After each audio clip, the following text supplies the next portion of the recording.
नमस्कार। आपका स्वागत है मेरे चैनल पर।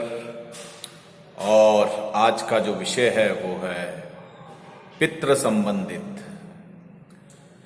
तो मैं जो बताने जा रहा हूं वो आज विशेष होगा। जो सबके द्वारा पूजित अमूर्त अत्यंत तेजस्वी ध्यानी तथा दिव्य दृष्टि संपन्न हैं, उन पितरों को मैं सदा नमस्कार करता हूं। जो इंद्र आदि देवताओं, दक्ष, मारीच, सप्तऋषियों तथा दूसरों के भी नेता हैं, कामना की पूर्ति करने वाले उन पितरों को मैं प्रणाम नमस्कार करता हूं। जो मनु आदि राज ऋषियों, मुनीश्वरों तथा सूर्य और चंद्रमा के भी नायक हैं, हीरो हैं उनके, उन समस्त पितरों को मैं जल और समुंदर में भी नमस्कार करता हूं। नक्षत्रों, ग्रहों, वायु, अग्नि, आकाश और द्विलोकों तथा पृथ्वी के भी जो नेता हैं, उन पितरों को मैं सदैव नमस्कार करता हूं। अब जो देव ऋषियों के जन्मदाता, समस्त लोकों द्वारा वंदित, पूजनीय तथा सदैव अक्षय फल के जन्मदाता हैं, उन पितरों को मैं बारंबार हाथ जोड़कर प्रणाम नमस्कार करता हूं। प्रजापति, कश्यप, सोम, वरुण तथा योगेश्वरों के रूप में स्थित पितरों को सदा सदैव हाथ जोड़कर मैं प्रणाम कर रहा हूं। सातों लोक में स्थित 7 पितृगण को नमस्कार है। मैं योग दृष्टि संपन्न स्वयंभू ब्रह्मा जी को प्रणाम करता हूं। चंद्रमा के आधार पर प्रतिष्ठित तथा योग मूर्तिधारी पितृगणों को मैं प्रणाम करता हूं। साथ ही संपूर्ण जगत के पिता सोम अर्थात चंद्रमा को नमस्कार करता हूं। सोम को धारण करने वाले शिव को प्रणाम करता हूं। अग्नि स्वरूप अन्य पितरों को मैं प्रणाम करता हूं, क्योंकि ये संपूर्ण जगत अग्नि और सोममय है। जो पितृ तेज, अग्नि यानी तेज में स्थित हैं, जो ये चंद्रमा, सूर्य और अग्नि के रूप में दृष्टिगोचर होते हैं, तथा जो जगत स्वरूप एवं ब्रह्म स्वरूप हैं, उन संपूर्ण योगी पितरों को मैं एकाग्रचित होकर प्रणाम करता हूं। उन्हें बारंबार नमस्कार है। वे स्वधा भोजी पितृ मुझ पर प्रसन्न हों, ये मेरी कामना है। आज ये जो मैं कह रहा हूं, ये सभी पितरों को समर्पित है। वो हैं, उनके वजह से हम इस सृष्टि में, इस लोक में हैं। तो उनका बारे में बोलना के लिए मेरे पास तो शब्द ही नहीं है, और शायद ही कोई उनकी प्रशंसा में शब्दों की रचना कर पाए। तो आज का जो विषय है वो है पितरों का। जैसे मैंने कहा था कि पार्ट 1 तो मैंने डाल दिया, पार्ट 2 अब ये है। ज्यादातर जितनी भी समस्याएं हमारे जीवन में हैं, जितनी भी, मतलब कुछ भी कह लो, मैं तो कहूंगा A to Z को सही करना, को ठीक करना,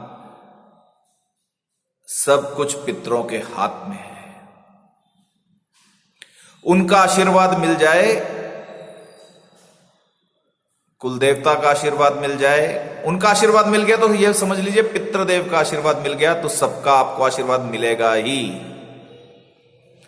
क्योंकि जिनके माता पिता, जिनके पितृ आपके साथ, जिनके साथ जो खड़े हैं, आप स्कूल में जब एडमिशन लेने गए तो आपके माता पिता आपको लेके गए, इसलिए आपका एडमिशन हो गया। कोई आपका संरक्षक था, गार्डियन था, कोई माता पिता थे। आप जीवन में चलना सीखे, चलना लगे तो उन्हीं माता पिता की वजह से। ये जो ज्ञान, ये जो हम बोल रहे हैं, जो भी हम कार्य इस जीवन में कर रहे हैं, ये सब उनकी कृपा है। उनके लिए शब्दों की रचना नहीं हो सकती, शब्द गौन हो सकते हैं। तो उन पितरों को मैं प्रणाम करते हुए आपको बता रहा हूं कि आपके जीवन में जो भी समस्याएं होती हैं, उन समस्याओं को अगर आप सही करना चाहते हैं और आपको कुछ नहीं पता, ना आपको जन्मपत्री पता, ना तंत्र, ना मंत्र, ना कुछ नहीं पता, तो केवल और केवल सिर्फ पितरों के आगे आप प्रणाम कर लीजिए, उनका सम्मान करिए। इसका एक मूल मंत्र बता रहा हूं, केवल एक मूल मंत्र है, उसको कहते हैं समर्पण भाव। सम्मान सहित समर्पण भाव, बस। कोई प्रश्न नहीं, क्यों, कैसे, कहां, क्यों, ऐसे शब्दों का कोई औचित्य ही नहीं है। केवल केवल केवल समर्पण। अगर समर्पण है पितरों के प्रति, सम्मान है पितरों के प्रति, तो मेरा यह दावा है आपको इस संसार में आपके कष्ट दूर हो ही जाएंगे। क्योंकि कोई भी मां बाप अपने बच्चे की परेशानी नहीं देख सकता और उसके लिए वो कुछ भी कर सकता है। ये तो पशुओं में भी है, वो अपने बच्चों के लिए मर मिटते हैं। तो पितृ तो हमारे लिए कुछ भी कर सकते हैं और सब कुछ वही करते हैं हमारे लिए। केवल आपको समर्पण भाव और आपके जो कर्म होने चाहिए वो उचित होने चाहिए, सदकर्म, अच्छे कर्म। कोई माँ बाप अपने बच्चे को चोर डकैत नहीं बनाना चाहता। इसी तरह सदकर्म करिए, पितरों के प्रति समर्पित रहिए, ये है। चलिए, ये तो मेरे मन के भाव थे तो मैं प्रकट कर रहा था। अब मैं बताता हूं आपको क्या करना चाहिए। जितनी भी अमावस आती हैं, महीने में एक ही अमावस होती है, जितनी भी अमावस होती है उस दिन पितरों के प्रति तर्पण अवश्य करें। कई लोग ये कहते हैं कि सबसे बड़ा लड़का घर में होगा वो करेगा, पिता है तो पिता करेगा, सबसे बड़ा लड़का है वो करेगा, यानी बेटा आपका सबसे बड़ा, बाकी बेटे अब नहीं करेंगे।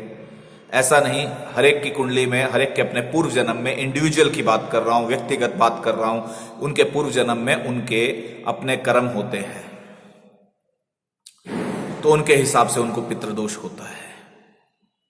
अर्थात हर व्यक्ति अगर अपने पितरों का सम्मान करे तो इसमें कोई दोष नहीं है।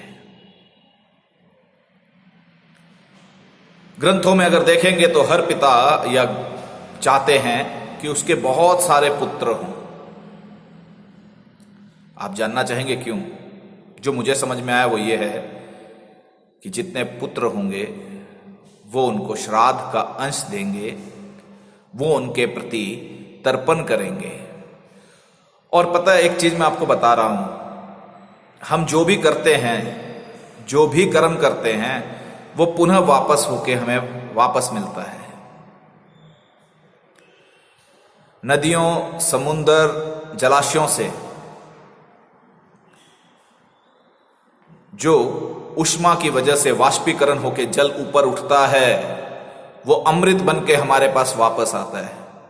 इससे बड़ा उदाहरण और कुछ नहीं होगा। तो जब हम अच्छे कर्म करते हैं तो उसका अच्छा फल मिलता है, बुरे कर्म करते हैं बुरा फल मिलता है। ये सृष्टि का नियम है, इसको आप बदल नहीं सकते। उपाय मैंने आपको बताया, अमावस के दिन आप अपने पितरों के लिए तर्पण अवश्य करें। जिन्हें तर्पण की विधि चाहिए वो मुझे संपर्क कर सकते हैं। मेरा ब्लॉग है, ब्लॉग आप नोट कर लीजिए, मैं डिस्क्रिप्शन में भी डालूंगा, jyotishtantramanttra.blogspot.com। मेरा नंबर 99 532 55 600 99 532 55 600 डिस्क्रिप्शन में मिल जाएगा। तो संपर्क कर सकते हैं अगर आपको लगता है कि कुछ पूछना है, कुछ जानना है। श्राद्ध अमावस्या के दिन करें, पितरों के लिए निकालें। जो इंटरेस्टेड होंगे उनको मैं पूर्ण विधि सहित सही तरीके से सब कुछ बताऊंगा। हर अमावस को करें, क्योंकि पितृपक्ष जब आता है जब तो करते ही हैं। पर अगर आपको परेशानियां ज़्यादा हैं, समस्याएं ज़्यादा हैं, तो अवश्य, ऐसी कोई समस्या सॉल्व न हो ऐसा हो ही नहीं सकता। मैं आपको ये वादा कर रहा हूं, दावा कर रहा हूं। और कोई भी समस्या हो, आपके पितर खड़े हो जाएंगे अगर आपने पितरों को अपने पक्ष में कर लिया तो। पर उचित कार्य के लिए, ये नहीं कि किसी का जाके अपने घर लूटना हो और उसके लिए आप बोले कि आपको पितरों का वरदान मिले, ऐसा नहीं होगा। अब एक और कार्य करना है, और ये नित्य करना चाहिए। न हो पाए किसी दिन अलग बात है, जिस दिन ना हो पाए उस दिन इस जो मैं कार्य बताने वाला हूं उसके लिए तड़प होनी चाहिए कि हे पितृदेव, आज मैं चूक गया, क्योंकि यही आपका समर्पण भाव है। ऐसी परिस्थितियां, ऐसी स्थितियां बनती हैं, ऐसी परीक्षाएं आपकी होंगी भी। घबराना मत। अब मैं जो बता रहा हूं उसमें आपको एक दीपक प्रज्वलित करना है, और जिस दिन आपसे परीक्षा हो जाए और असंभव सा हो और आप दीपक प्रज्वलित ना करें, तो उस दिन मन का दीपक प्रज्वलित करके अपने आप को समर्पित कर दीजिए अपने पितरों के लिए। और मैं ये कह रहा हूं, आपको पूर्ण सौभाग्य का आशीर्वाद अवश्य प्राप्त होगा, क्योंकि मन का दीपक सर्वश्रेष्ठ है, जिसको मैं समर्पण कह रहा हूं। वो तड़प होनी चाहिए उस दिन, अगर आप दीपक प्रज्वलित उनके प्रति न कर सके तो। अब जो बता रहा हूं इसमें क्या करना है, काले तिल। सफेद तिल तो आपने बहुत देखे हैं, मैं कह रहा हूं काले तिल। काले तिल का तेल, काले तिल का तेल लेवें। उरुई ले लें, एक ज्योत दीपक प्रज्वलित करें, दक्षिण दिशा की तरफ उसका मुख करें और स्वयं भी दक्षिण दिशा की तरफ मुख करके बैठ जावें।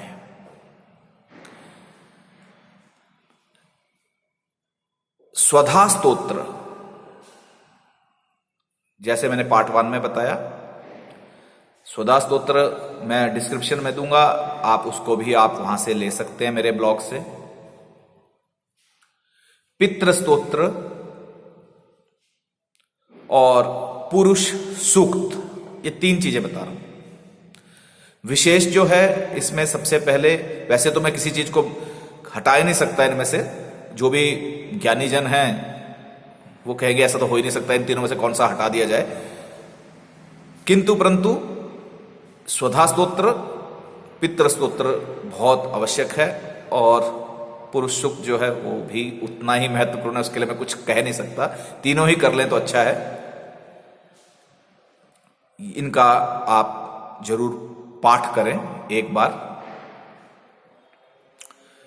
पितरों का इस तरह से करने से आपको पूर्ण लाभ मिलेगा, आपकी समस्याएं सब खत्म हो जाएंगी, किसी तरह के भी कोई भी बाधा, तंत्र मंत्र जो भी हो, आपको अनुकूलता मिलना शुरू हो जाएगा। आप करके देखिए, मुझे कमेंट बॉक्स में बताइए कि आपको लाभ मिला नहीं मिला। इसी आशा से कि आप मेरे इस से लाभान्वित हों, मैं इस तरह के वीडियो बनाता हूं। साथ ही साथ मैं ये कहूंगा, जिनके कुंडली में या जिनको राहु केतु से